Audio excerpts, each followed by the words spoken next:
ஓம் சாய்ராம். நல்லது நினைப்போம், நல்லது நடக்கும். 64வது நாள் பாராயணம். ஸ்ரீ சாய்நாத சவணமஞ்சரி. ஸ்ரீ கணேசாய நமக. எல்லாவற்றிற்கும் ஆதாரமானவனே, மயூரேச்சவரா. எல்லாவற்றிற்கும் சாட்சியாக விளங்குபவனே, கௌரியின் புதல்வனே. எண்ணங்களுக்கெல்லாம் அப்பாற்பட்டவனே, பெருத்த வயிறுடையவனே. ஸ்ரீ கணபதியே, என்னை காத்தருள்வீர். நீ எல்லா பூதகணங்களுக்கும் முதல்வன், தலைவன். எனவே கணேசன் என அழைக்கப்படுகிறாய். நீ எல்லா சாஸ்திரங்களாலும் ஏற்றுக்கொள்ளப்பட்டவன். புனிதமான முகமுடைய பாலசந்திரனே, சாரதே, வாக்கின் தெய்வமே, நீ வார்த்தைகளுக்கெல்லாம் தலைவி, உலகின் உயிரோட்டத்தின் காரணகர்த்தாவே, நீ படைப்பாளிகளின் இறைவி, நீ எப்போதும் இத்தேசத்தின் அணிகலன், எங்கும் நிறைந்து இருக்கும் எல்லையில்லாத சக்தியே, உலகின் தாயே, உன்னை வணங்குகிறேன். பூரண முழுமையான பரபிரம்மே, மகான்களுக்கு பிரியமானவனே, பண்டரிநாதன் உருவில் வெளிப்பட்ட அவதாரமே, நீ அன்பு கடவுள், எல்லையற்ற கருணை உள்ளம் கொண்டவனே, பாண்டுரங்கா நரஹரி. பொம்மலாட்டக்காரன் தன் கையிலுள்ள கயிற்றால் பொம்மைகளை ஆட்டுவிப்பது போல் பிரபஞ்சம் எங்கும் நிறைந்து நின்று உலகை ஆட்டுவிக்கும் ஒரு பொம்மலாட்டக்காரன். உன் மெய்ப்பொருளை உய்த்துணர அறிவியல் ஏடுகளும் புனித நூல்களும் இன்னமும் முயன்று கொண்டுதான் இருக்கின்றன. மெத்த படித்தவர்களுக்கு நீ வெளிப்பட்டதே இல்லை. சக்கரபாணியே, அத்தகைய அறிவற்றவர்கள் வெறும் வார்த்தை ஜாலங்களிலே தான் சிக்குண்டவர்கள். மகான்கள் மட்டுமே உன்னை உணர்வார்கள். மற்றவர்கள் குழப்பமடைந்து உள்ளார்கள். உனக்கு பக்தியோடு கூடிய சாஷ்டாங்க நமஸ்காரத்தை செய்கிறேன். 5 முகங்கள் கொண்ட சங்கரனே, மனித மண்டை ஓடுகளால் ஆன மாலை அணிந்தவனே, நீலகண்டனே, திகம்பர ஓங்கார வடிவானவனே, பசுபதியே, எல்லா நேரங்களிலும் எவருடைய உதடுகள் உன் பெயரை உச்சரிக்கிறதோ அவர்களது உலகியல் துன்பங்கள் உடனடியாக நீங்கிவிடும். ஜடா முடியை தரித்த சிவனே, உன் நாமத்தின் சக்தி அத்தகையது. உன் பாதங்களை வணங்கி நான் சாயி புகழை கூறும் இந்த துதியை எழுதுகிறேன். இந்த அருட்பணி முழுமையடைய எனக்கு அருள்வாயாக. நீலகண்டா, அழகால விஷமுண்ட சிவனே. இப்போது அத்திரி மகரிஷியின் புதல்வரான தத்தாத்திரேயரையும் குலதெய்வமான இந்திரனையும் துக்காராமையும் எல்லா ஞானிகளையும் பக்தர்களையும் பணிகிறேன். சாயிநாதா, உனக்கு வெற்றி கிட்டட்டும். பாவிகளை கடை தேற்றும் கருணை உள்ளவரே, உங்கள் பாதங்களில் என் தலையை வைத்து இருத்தி வேண்டுகிறேன். உன் பாதுகாப்பை எனக்கு அருள்வாய். நீ முழுமையான பரபிரம்மம், ஆனந்தத்தின் இருப்பிடம். நீயே விஷ்ணு. மனிதர்களுள் தலை சிறந்தவர். மன்மதனை எரித்த உமையொரு பாகனும் நீயே. நீ மனித உருவில் தோன்றிய இறைவன், அறிவு என்னும் ஆகாயத்து சூரியன். நீ கருணைக்கடல். நீ பிறவி பிணிக்கு ஒரு அருமருந்து. நீ ஏழைகளுக்கும் கீழ்த்தட்டு மக்களுக்கும் விரும்பியதை கொடுக்கும் சிந்தாமணிக்கல். நீ உன் பக்தர்களை பரிசுத்தப்படுத்தும் தெய்வம். உலக வாழ்க்கை என்னும் சம்சார கடலில் மூழ்குபவர்களை காப்பாற்றும் ஓடம். நீ அஞ்சுபவர்களின் புகலிடம். நீ இந்த பிரபஞ்சம் தோன்ற முதற் காரணமான பரிசுத்த பேரின்ப பேருணர்வு. நீ கருணையே உருவானவன். உனது பலவிதமான வெளிப்பாடுகளில் இந்த உலகமும் ஒன்று. நீ பிறப்பற்றவன். சாவும் உன்னை தொட முடிவது இல்லை. என் நீண்ட ஆழமான சிந்தனைக்கு பின் வெளிப்பட்ட கருத்தே இது. பிறப்பு இறப்பு என்பவை அஞ்ஞானத்தால் தோன்றும் வெளிப்பாடே. மகாராஜா, நீங்கள் இறப்பும் பிறப்பும் மற்ற சுதந்திர பறவை. தண்ணீர் நீரூற்றாக தோன்றினால் அதன் ஆதாரம் அங்கு இருப்பதாக அர்த்தமா? ஏற்கனவே அது அங்கு நிரம்பி இருந்தது. பூமியின் உள்ளே இருந்தது, ஊற்றாக வெளியே வந்தது, அவ்வளவுதான். மணற்படுகையில் நீர் ஊற்றாக வெளிப்பட்டதும் அது நீரோடை என்ற பெயர் பெற்றது. அதன் சரியான பெயர் ஊற்று. தண்ணீர் இல்லாவிட்டால் அது வெறும் மணற்படுகையே. அந்த மணற்படுகையில் தண்ணீர் ஊற்றாக வந்தாலும் அல்லது வற்றி போனாலும் தண்ணீருக்கு அதனால் ஒன்றுமாவது இல்லை. ஏனென்றால் தண்ணீர் அந்த மணற்படுகைக்கு எந்தவிதமான முக்கியத்துவமும் கொடுப்பது இல்லை. ஆனால் அறியாமையால் மணற்படுகையோ நீர் நிரம்பி இருந்தால் அது பெருமைப்பட்டு கொள்கிறது. ஆகையால் நீர் வற்றியவுடனே அது மிகவும் மனவருத்தம் அடைகிறது. இந்த மனித உடலும் ஒரு விதத்தில் அந்த மணற்படுகை போன்றதே. புனித பேரின்ப நிலையை அந்த நீரூற்றின் தூய தண்ணீருக்கு ஒப்பிடலாம். இம்மாதிரி எண்ணற்ற மணற்படுகைகளை இருந்த போதிலும் அவற்றில் உள்ள நீர் மட்டும் மாறுபடுவதே இல்லை. கருணை உள்ளவரே, நான் உங்களை ஆதியும் அந்தமும் இல்லாதவன், பிறப்பற்றவர் எனக் கூறுவேன். அறியாமை என்னும் மலையை உடைக்க உதவும் இந்திரனின் கையில் இருக்கும் வஜ்ர ஆயுதம். இதுவரை இந்த பூமியில் எத்தனையோ எண்ணற்ற உயிரினங்கள் தோன்றியுள்ளன. இப்போதும் தோன்றிக்கொண்டுதான் இருக்கின்றன. வருங்காலத்தில் மேலும் எண்ணற்ற உருவங்கள் தோன்றத்தான் போகின்றன. அந்த ஒவ்வொரு தோற்றத்திற்கும் ஒரு தனி உருவமும் பெயரும் கிடைக்கும். இந்த உயிர்கள் ஒவ்வொன்றும் பெயராலும் தோற்றத்தாலும் மட்டுமே இவ்வுலகில் அடையாளம் காட்டப்படுகிறது. ஆகையால் அந்த சுத்த பேருணர்வு நிலையை நீ நான் என்று பிரித்து காட்டுவது சரியல்ல. ஏனென்றால் எது இரண்டாக தோன்ற முடியாதோ அதுவே உண்மையில் பரிசுத்த பேரின்ப பேருணர்வு சைதன்யம் எனப்படும். அது ஒன்றே அனைவரின் உள்ளும் ஆத்மா என்ற பெயரில் உள்ளது. மேலும் உண்மையை சொல்வதானால் அந்த ஒரே ஒரு சுத்த பேரின்ப பெருணர்வு நிலைதான் உலகம் முழுவதும் வியாபித்து இருக்கிறது. அப்படி இருக்கையில் நீ நான் என்ற வேற்றுமைகள் எவ்வாறு இருக்க முடியும்? நீருண்ட மேகத்தில் உள்ள நீரின் தன்மை உலகெங்கிலும் ஒன்றே. ஆனால் அது பூமியை அடைந்தது வெவ்வேறு தோற்றங்களை ஏற்கின்றன. நதி, ஏரி, ஊற்று. கோதாவரி மணற்படுகையில் விழும் நீர் கோதாவரி நதி என்று அழைக்கப்படும். அதே சமயம் கிணறு ஒன்றில் விழும் நீருக்கு அந்த சிறப்பு தகுதி கிடைப்பது இல்லை. கோதாவரி நதி மிகவும் புனிதமானது. நீங்கள் அதில் உள்ள நீரை போன்றவர். நாங்கள் குளம், குட்டை, சகதியில் உள்ள நீர் போன்றவர்கள். நம் இருவருக்கும் இடையே உள்ள வித்தியாசம் இதுதான். எங்கள் வாழ்வின் குறிக்கோளை அடைவதற்கு நாங்கள் உங்களிடம் வர வேண்டும். கூப்பிய கரங்களுடன் சரணடைய வேண்டும். ஏனென்றால் நீங்கள் ஒருவரை புனிதத்தின் உறைவிடம். புனிதமடைந்த கோதாவரி நதி மணற்பரப்பில் மழைநீர் பாயத் தொடங்கும் பொழுது அந்த நீர் புனிதத்தன்மையை அடையும். அதை வெறும் தண்ணீராக மட்டும் கருதினால் அந்த தண்ணீர் தான் எல்லா இடங்களிலும் இருக்கிறது. கோதாவரி நதி தீரம் முழுவதும் புனிதமாக கருதப்பட்டது. பூமியின் அந்த மணற்பகுதி அதன் புனித தன்மையை நிர்ணயம் செய்கிறது. நீருண்ட மேகத்தினின்று கீழே விழுந்த நீரின் புனித தன்மையை எந்த பூமியின் பகுதி மாற்றவில்லையோ அந்த பகுதியை சாஸ்திரம் அறிந்தவர்கள் கோதாவரி என்று கூறுகிறார்கள்.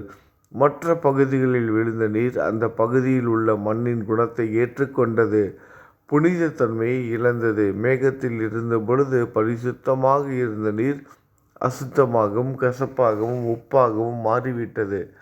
6 வித உட்பகைகளை அகற்றி காமம், கோபம், பேராசை, வெறுப்பு, அகங்காரம், பொறாமை புனித உடலெடுத்து வந்த குருதேவா தங்களை புனித மகான் என்று அழைப்பதை சால பொருந்தும். ஆகவே நீங்களே புனித கோதாவரி. நீங்கள் புடம் போடப்பட்டதாலேயே தான் நான் உங்களை புனித கோதாவரியாக உருவகம் செய்கிறேன். இயங்கும் அத்தனை படைப்புகளிலும் நீங்கள் சிறப்புற முதன்மை பெறுகிறீர்கள்.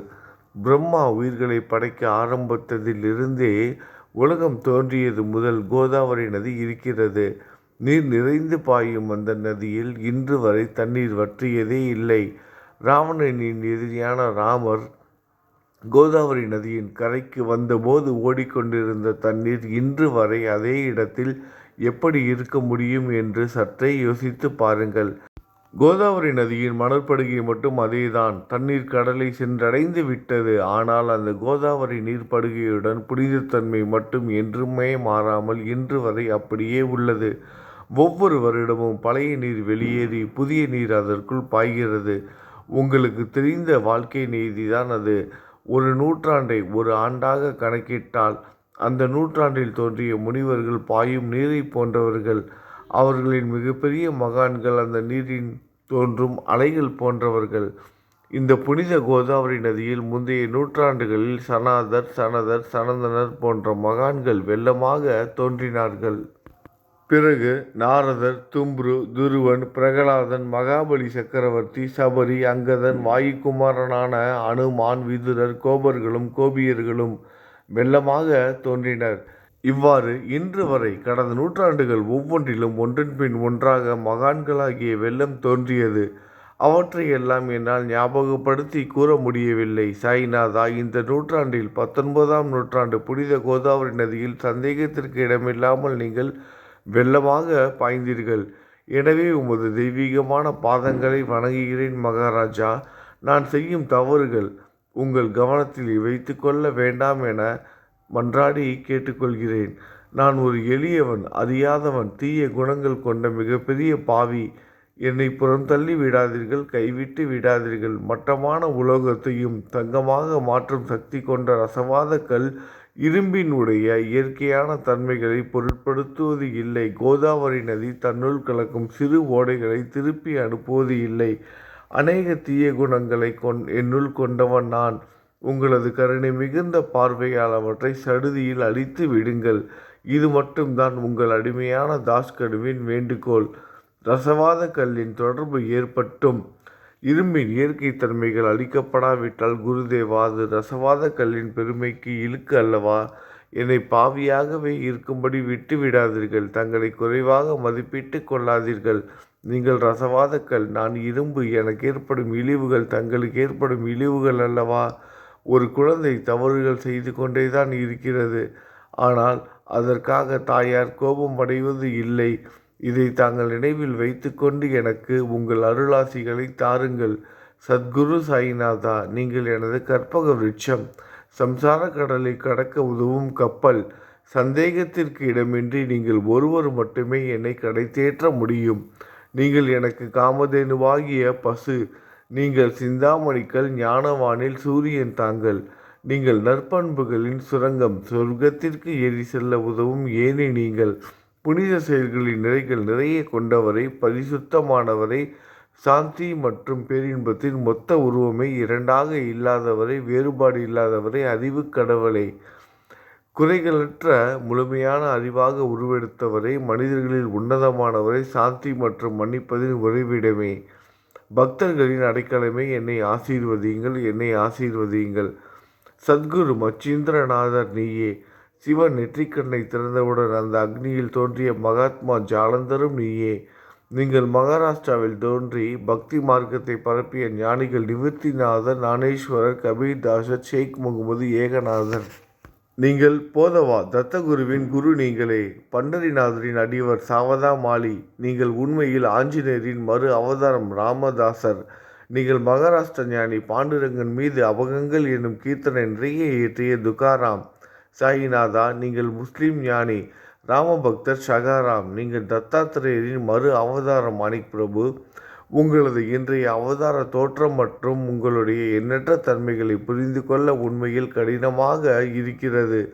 உங்களது ஜாதி குலம் பற்றிய எதையும் நீங்கள் எவருக்கும் வெளிப்படுத்தியது இல்லை. சிலர் உங்களை முஸ்லீம் என்கிறார்கள், சிலர் உங்களை பிராமணர் என்கிறார்கள். கிருஷ்ணரை போன்று எண்ணற்ற தெய்வீக லீலைகளை செய்வதெல்லாம் உங்களுக்கு ஒரு விளையாட்டு. ஸ்ரீ கிருஷ்ண பரமாத்மாவை பார்த்து உய்த்துணர்ந்த பல்வேறு மக்கள் பலவிதமான பெயர்களிட்டு அவரை அழைத்தனர். சிலர் அவரை எதுகுலத்தின் அணிகலன் என்றனர். சிலர் அவரை மாடுகள் மேய்க்கும் இடையன் என்றனர். யசோதை அவரை பச்சிளம் குழந்தை என்றால். கிருஷ்ணனின் மாமனாகிய கம்சன் அவரை மகா காலன், உயிரை குடிக்கும் யமன் என்றான். அர்ஜுனன் அவரை எங்கும் நீக்கமர நிறைந்துள்ளவர் என்றான். அவ்வாறே குருநாதா, ஒவ்வொரு மனிதனின் மனநிலைக்கு ஏற்ப, அவரவர் எண்ணங்களுக்கு ஏற்ப உங்களுக்கு பெயர்களை சூட்டினார்கள். மசூதி நீங்கள் வாழும் இருப்பிடம். உங்கள் காதுகள் குத்தப்படவில்லை. இந்து மத வழக்கப்படி காதுகள் குத்தப்பட வேண்டும். பாத்தியா ஓதுவதை பார்த்து நீங்கள் முஸ்லீம் என்று கூறுவது பொருத்தமானதே. கருணாமூர்த்தியே, அதேபோல் நீங்கள் அக்னியை வழிபடுவதை பார்த்து நீங்கள் ஒரு இந்து என்று முடிவு செய்யப்பட்டது. இந்த வெளிப்புற வித்தியாசங்களை வீண் விவாதம் செய்யும் எண்ணம் கொண்டவர்களை விரும்புவார்கள். உண்மையான ஞானத்தில் ஆர்வம் கொண்டவர்கள் இந்த வெளிப்புற வேறுபாடுகளுக்கு முக்கியத்துவம் தரமாட்டார்கள். நீங்கள் பிரம்மத்தின் நிலையில் இருக்கிறீர்கள். ஜாதி குலம் போன்றவை உங்களுக்கு முக்கியமில்லை.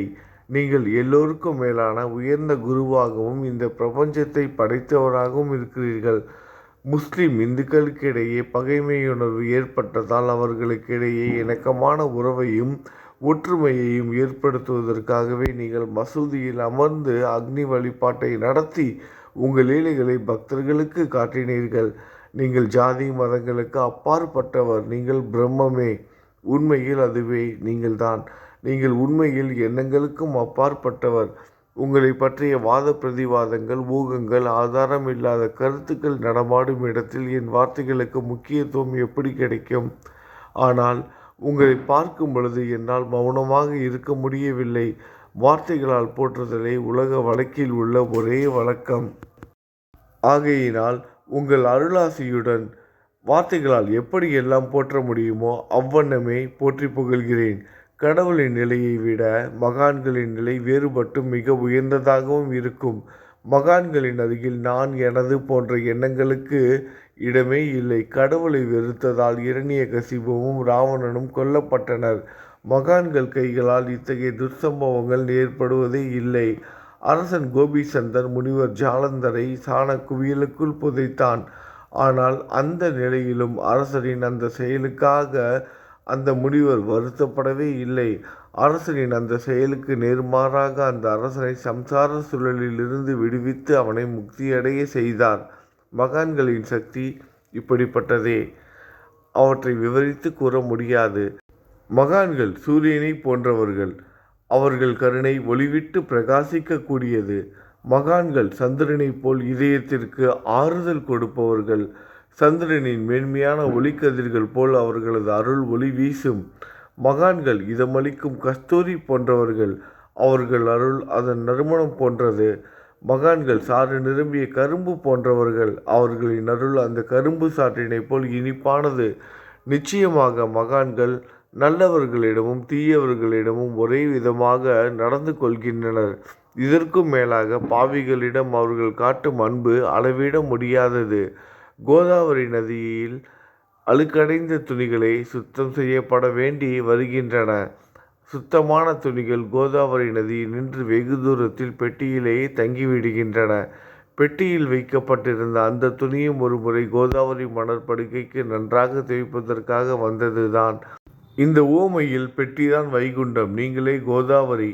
கோதாவரி நதிக்கரையே நம்பிக்கை. எல்லா உயிரினங்களும் துணிகள். 6 விதமான மன விகாரங்களே அவற்றை பற்றியுள்ள அழுக்கு. அவை காமம், கோபம், கஞ்சத்தனம், மதம், பொறாமை, மோகம் என்பவையே. தங்கள் பாதார விந்தங்களை வணங்குவதை கோதாவரியில் செய்யப்படும் புனித குளியல். எல்லா பாவங்களையும் மன அழுக்குகள் போக்கி சமத்திரயங்களை சுத்தப்படுத்தும். சம்சார வாழ்க்கையில் உழலும் மக்களாகிய நாங்கள் மேலும் மேலும் பாவம் செய்கிறவர்களாக இருக்கிறோம். எனவே மகான்களின் தரிசனம் பெறுவதற்கு நாங்கள் தகுதியுடையவர்கள் ஆகிறோம். கோதாவரி நதியில் தண்ணீர் நிரம்பியுள்ளது. படித்துறையில் துவைப்பதற்காக துணிகள் வருகின்றன. அவை துவைக்கப்பட்டு சுத்தப்படுத்தப்படாவிட்டால் கோதாவரி நதிக்கல்லவா இழுக்கை தேடித்தரும். நீங்கள் அடர்ந்த இலைகளுடன் கூடிய நிழலையும் குளிர்ச்சியையும் தரும் மரம். உண்மையில் நாங்கள் வழிப்போக்கர்கள். எங்களை 3 வித துக்கங்கள், இயற்கை இடர்பாடுகளால் வரும் துன்பங்கள், நமது உடலுக்கு வரும் நோய் நொடிகள், அஞ்ஞானத்தால் நிரம்பிவிடும் பாவ மூட்டை எனப்படும் வெயில் சுட்டரிக்கின்றன. கருணாமூர்த்தியே, அந்த சுட்டரிக்கும் 3 வித தாபங்களின் வெப்பத்திலிருந்து எங்களை காப்பாற்றும். குருராயா, தங்கள் அன்பு மிகுந்த கருணை என்னும் குளிர் நிழல் இந்த சம்சாரம் என்னும் வாழ்க்கை கடலை கடக்க உதவும் தன்மை கொண்டது. மரத்தின் அடியில் அமர்ந்தும் ஒருவன் சூரியனின் சுட்டரிக்கும் வெப்பத்தை உணர்ந்தால் அந்த மரத்தை நிழல் தரும் மரம் என்று கூற முடியுமா? பாருங்கள், உங்கள் அருளின்றி இந்த உலகில் நல்லது என்பது ஏற்படுவது இல்லை. எனவே தர்மத்தை நிலைநிறுத்துவதற்காக சேஷசாயி அர்ஜுனனுக்கு நண்பனாக, வழிகாட்டியாக மற்றும் ஆன்மீகவாதியாக மாறினார். சுக்கிரீவனின் அன்பினாலே விபீடனன் அரசன் ராமனின் நட்பை பெற்றான். ஸ்ரீ ஹரியும் மகான்கள் மூலமாகத்தான் பெருமை பெற்றார். பிரம்மம் உருவமற்றது. எனவேதான் வேதங்களால் அதை வர்ணிக்க முடியவில்லை. பூமியில் அதை மனித உருவில் தோன்ற வைத்து மகான்கள் அதன் உருவமற்ற தன்மையை மாற்றினர். தாமாஜி என்ற பக்தருக்காக பாண்டுரங்கனை ஒரு தாழ்த்தப்பட்ட குளத்தில் பிறக்க வைத்தார். சோகமேளா என்ற பக்தருக்காக உலகின் தெய்வமாகிய இறைவனை இறந்த எருமைகளின் உயிரற்ற உடல்களை எடுக்க வைத்தார். மகான்களின் பெருமையை உணர்ந்த இறைவன் தண்ணீர் சுமந்து உழைத்தார். உண்மையில் மகான்கள் எல்லாவற்றையும் தாங்கும் சக்தியும் சச்சிதானந்த பிரபுவுமாகிய இறைவனை நிஜமானர்களே. இதற்கு மேலும் சொல்வதற்கு ஏதும் இல்லை. நீங்களே என் தாயும் தந்தையும் ஷீரடி கிராமத்தில் வசிக்கும் சத்குரு சாயிநாதா. பாபா, உங்கள் லீலைகளை எவர் ஒருவராலும் உண்மையிலேயே புரிந்து கொள்ள முடியாது என்கிற போது சாதாரண மனிதனாகிய நான் எவ்வாறு அவற்றை விளக்க முடியும் கூறுங்கள். எல்லா உயிரினங்களையும் காப்பாற்ற நீங்கள் ஷீரடிக்கு வந்திருக்கிறீர்கள். மண் அகல் விளக்குகளில் வெறும் தண்ணீரை ஊற்றி அவற்றை எரிய வைத்தீர்கள். மிக குறுகிய மரப்பலகையை தொங்கும் மூஞ்சல் படுக்கையாக்கி உங்கள் யோக சக்தியை உங்கள் பக்தர்களுக்கு காட்டினீர்கள். அநேக பெண்களின் மலட்டுத்தன்மையை முழுவதுமாக நீக்கினீர்கள். உதியின் மூலம் அநேக பேரின் வியாதிகளை குணமடைய செய்தீர்கள். இவ்வுலகம் சம்பந்தமான துன்பங்களை நீக்குவது உங்களுக்கு ஒரு பொருட்டே அல்ல. யானை ஒன்று எறும்பை சுமையாக கருதுமா? குருராயா, இப்பொழுது இந்த எளியவன் பால் கருணை காட்டுங்கள். உங்கள் பாதங்களில் சரணடைந்து விட்டேன். என்னை திருப்பி அனுப்பி புறம் தள்ளி விடாதீர்கள். மகாராஜ், நீங்கள் அரசர்களுக்கெல்லாம் அரசன். நீங்கள் குபேரனை விட செல்வம் அடைந்தவர். நிச்சயமாக தன்னிகரற்ற வைத்தியர். உங்களை விட மேலானவர் எவரும் இல்லை. மற்ற கடவுள்களை வணங்குவதற்கு தனித்தனியாக பூஜை பொருட்களும் வழிபாட்டு முறைகளும் உள்ளன. ஆனால் உங்களை வணங்குவதற்கு தகுதியான பொருட்களை இந்த உலகில் இல்லை. சூரியனின் ராஜ்யத்தில் தீபாவளி பண்டிகையை கொண்டாடுவது என்றால் எவ்விதமான பொருட்களை கொண்டு அதை கொண்டாடுவோம்? சமுத்திரத்தின் தாகத்தை தணிக்க பூமியில் போதுமான தண்ணீர் கிடைக்காது. நெருப்பை சூடாக்குவதற்கு எங்கிருந்து அக்னியை கொண்டு வருவது? ஸ்ரீ சமர்த்த குருராயா, பூஜை செய்ய உதவும் பொருட்கள் யாவற்றிலும் இருப்பது உன் ஆத்மாவே. ஆரம்பம் முதலே அவை உன் ஒரு பகுதியே. மேலே கூறப்பட்டவை எல்லாம் தத்துவார்த்த ரீதியில் கூறப்பட்டவையே. எனக்கு ஏற்பட்ட அடிப்படையில் கூறப்பட்டவை அல்ல. அனுபவங்கள் இன்றி கூறப்படும் வார்த்தை ஜாலங்கள் வீணே.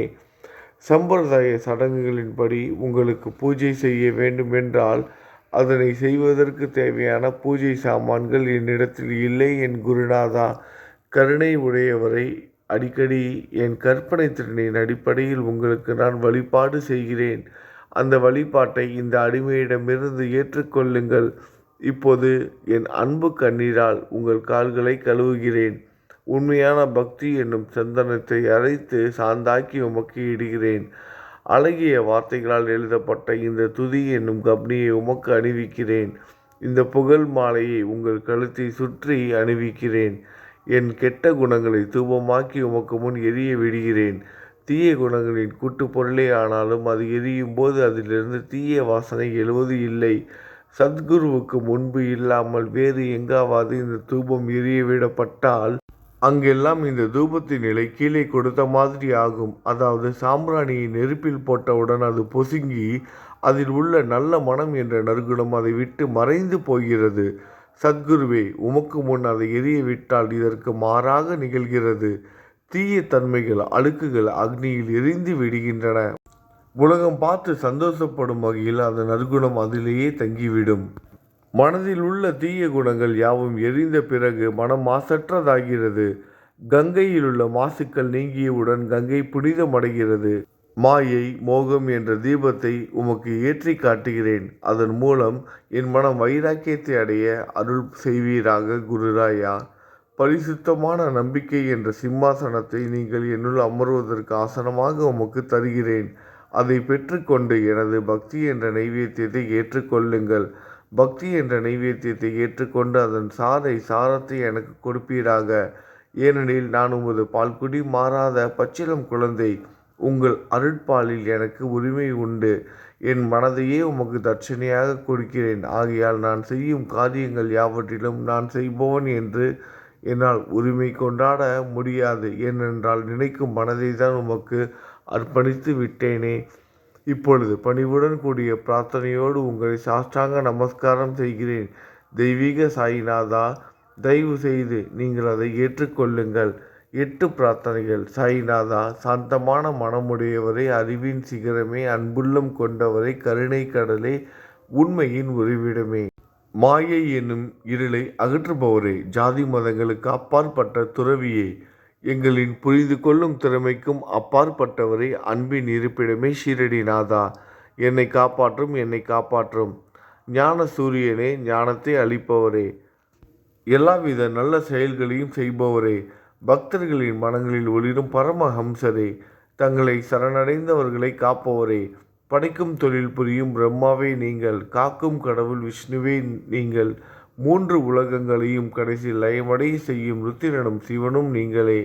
நீங்கள் இல்லாத இடமே இந்த பூமியில் ஏது? எல்லாம் அறிந்த இறைவன் நீங்கள். எங்கள் அனைவரின் இதயங்களிலும் வசிப்பவரும் நீங்களே. எனது எல்லா குற்றங்களையும் மன்னிக்க வேண்டும் என வேண்டி கேட்டுக்கொள்கிறேன். அலை அலைகளாக வரும் சந்தேகங்களையும் மன மயக்கங்களையும் போக்குவீராகுக. நீங்கள் பசு, நான் புதிதாக பிறந்த இளம் கன்று. நீங்கள் சந்திரன், நான் சந்திர காந்தக்கல். தங்கள் பாதங்கள் கங்கை நதி புண்ணியத்தை தருவதால் பணிவுடன் இந்த அடிமை உங்களுக்கு தலை வணங்குகிறேன். உங்கள் கைகளை என் தலைமீது வைத்து ஆசி கூறுங்கள். கவலைகளும் துன்பங்களும் பறந்தோடட்டும். நான் உங்கள் அடிமை. இந்த 8 துதிகளையும் கூறி நான் உங்களை சாஷ்டாங்கமாக நமஸ்கரிக்கிறேன். எனது பாவங்கள், துயரங்கள், ஏழ்மை யாவும் உடனடியாக விலகட்டும். நீங்கள் பசு, நான் கன்று. நீங்கள் தாய், நான் உங்கள் குழந்தை. என் மீது கடினம் காட்டாதீர்கள். நீங்கள் மேற்கு தொடர்ச்சி மலைப்பகுதி, மலையகிரியில் உள்ள சந்தனம். நான் முள் அடர்ந்த புதர். நீங்கள் புனிதமான கோதாவரி நீர். நானோ பெரும் பாவி. குருநாதா, உங்கள் தரிசனம் கிடைத்த பிறகும் என்னிடம் உள்ள கெட்ட குணங்கள் என்ற அழுக்கு என் மனதிலேயே தங்கி இருக்குமானால் உங்களை சந்தனம் என்று யார் கூறுவார்கள்? கஸ்தூரியின் அருகாமையில் உள்ள மண்ணும் உயர்வாக போற்றப்படுகிறது. மலரின் தொடர்பினால் தானே அதன் நாரும் தலையில் உயர்ந்த இடத்தை பிடிக்கிறது. மலரால் மனம் பெற்ற நாற்போல் மகான்களும் அப்படிப்பட்டவர்களே. அவர்களுடன் தொடர்புடைய எந்த பொருளும் மிகவும் உயர்வாக மதிக்கப்படுகிறது. சிவபெருமான் விபூதி, லங்கோடு, நந்தி ஆகியவற்றை ஏற்றுக்கொண்டதால் 8 திக்குகளிலும் அந்த பொருட்கள் புகழப் பெறுகின்றன. இடையர்களை மகிழ்விப்பதற்காக யமுனை நதிக்கரையில் உள்ள பிருந்தாவனத்தில் உலகிற்கெல்லாம் இறைவன் தகிகாலா உரியடி விளையாட்டு என்ற விளையாட்டை விளையாடினான். அதுவும் அறிவுடையோர் மத்தியில் ஏற்றுக்கொள்ளப்பட்டது. ஆகவே நான் பாவியான போதிலும் உங்கள் சேவையில் ஈடுபட்டு உள்ளேன். குருநாதரை, என் நிலைமையை பற்றி மனதில் எண்ணிப்பாரும். குருநாதா, இந்த லௌகீக உலகிலோ அல்லது ஆன்மீக வழியிலோ எந்த விஷயங்களெல்லாம் எனக்கு சந்தோஷத்தை கொடுக்கும் என என் மனம் சந்தேகமில்லாமல் நம்புகிறதோ அவற்றையெல்லாம் நீங்கள் எனக்கு அளித்தருள வேண்டும். உமது கருணையால் இந்த மாதிரி செய்துவிடும். எனது மனதை அடக்கிவிடுங்கள்.